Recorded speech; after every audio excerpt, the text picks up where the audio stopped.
Second Chance Wildlife Center was founded to provide care to distressed wildlife, to help educate the public about living together in harmony with wildlife, and to act as a referral place for other businesses, schools, county and state agencies, and individuals when people have a problem and they don't know where to turn.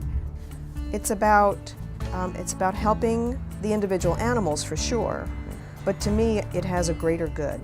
It's because the public, basically our neighbors, our fellow community, has an expectation that when they find an animal that's injured, they pick it up, they have made an investment in time, in energy, and in heart, and in compassion, and they want to know that they can bring it somewhere so that someone will take care of it. We feel that education is absolutely vital. Every person that brings an animal in here, we hope that they leave having learned something, because while we are examining the animal, we are also talking to the person. So we're educating all the time. Educating young people, even more important. I've always been interested in animals. I've always grown up around animals. I've owned dogs, cats, hamsters, basically everything in the book. But I've never really had a chance to kind of deal with wildlife in the way that one deals with a pet. So I researched it and I came to the orientation session, and I realized then that it wasn't as much kind of playing with the animals as it was kind of like helping the animals, which made me even love it more, because I got to kind of assist the animals back to what they were meant to do. They were supposed to be out in the wild, not cooped up in a little house.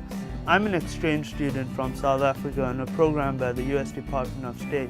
And back home in South Africa, I was very interested in wildlife. I started a sanctuary at home with ostriches and that sort of thing, with the same purpose that they have here. But I didn't have the experience of Chris and the other volunteers. So I came here to learn about the things that they do, which I feel is what I'm going to do too when I go back.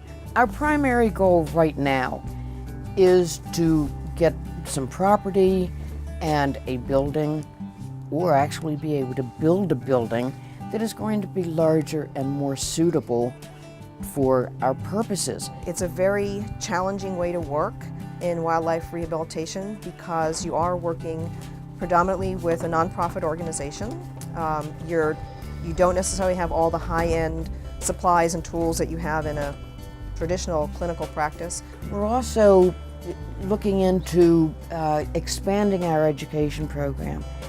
We want the kids of today to grow up with a strong respect for nature, enjoy it, take care of it. It's really, really necessary. Without all of our little wild neighbors, the world would be a pretty poor place. So we want people to understand them and value them and protect them.